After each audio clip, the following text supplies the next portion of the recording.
What's up guys, it's Nikolai the Creator back with another video, and today I'm going to be talking about one of the most popular anime manga right now, Gege Ukutami's Jujutsu Kaisen.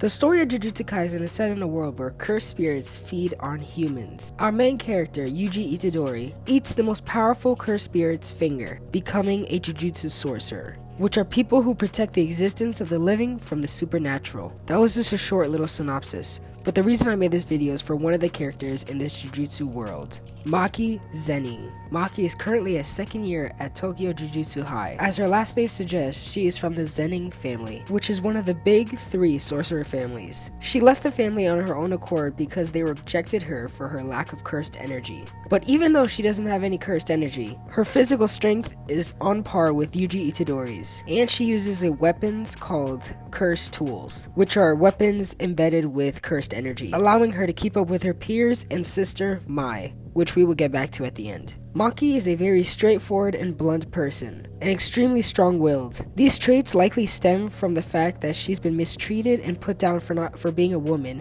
and non-sorcerer by the Zenin family. But all these traits are traits that a main character in an anime and manga have. And even though she's a side character, she has them, which makes her such an interesting and lovable character. And I love how Gege put his time into the female cast, not just with Maki, but also with Nobara.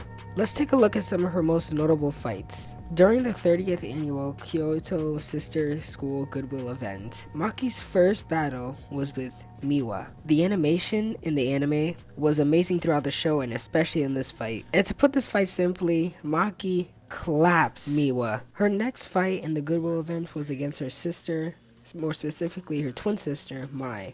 And once again, Maki claps Mai. But her and her sister have a lot of hate towards each other. More specifically, Mai hates Maki because of the promise she broke, which is that Maki promised to stay with Mai, but instead Maki just left and became a sorcerer. Now let's talk about Mai's death and how that led to Maki becoming one of my favorite and most strong characters in the Jujutsu Kaisen world. In chapter 149, Maki returns to the Zenin clan's residence and learns that her father, Ugi, brutally beat Mai, all because the father couldn't be the clan's head, and for some reason blames his own children.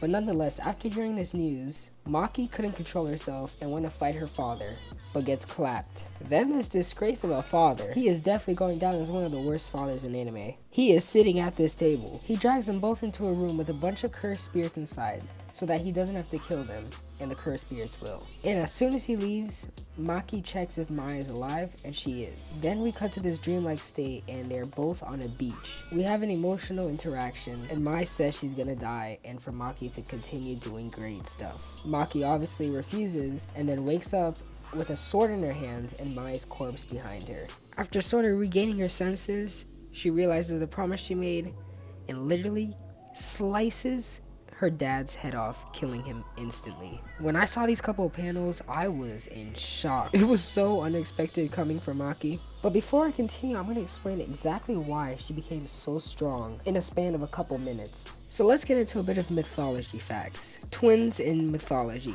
So twins in mythology are seen as two halves of the same whole. And the way Jujutsu Kaisen has this, pretty much two halves of the same body. So even though Maki technically has zero cursed energy, since Mai possesses cursed energy, she also has. But because of this, it restricted Maki's potential, her full potential. So by dying, Mai's cursed energy was removed from the world and put into the sword, meaning Maki's cursed energy was removed from the world. So now Maki having zero cursed energy, her physical abilities were at her peak now. So Mai or Maki couldn't have their full potential unless one of the two siblings died, which happened. Mai died, allowing Maki to become her strongest. Maki is a lot like Toji when it comes to her abilities. Toji also has zero cursed energy, but his physical abilities are up there. And Gege showed this with the parallel in chapter 149. And after brutally killing her father, she goes ahead and wipes out the Zenin clan.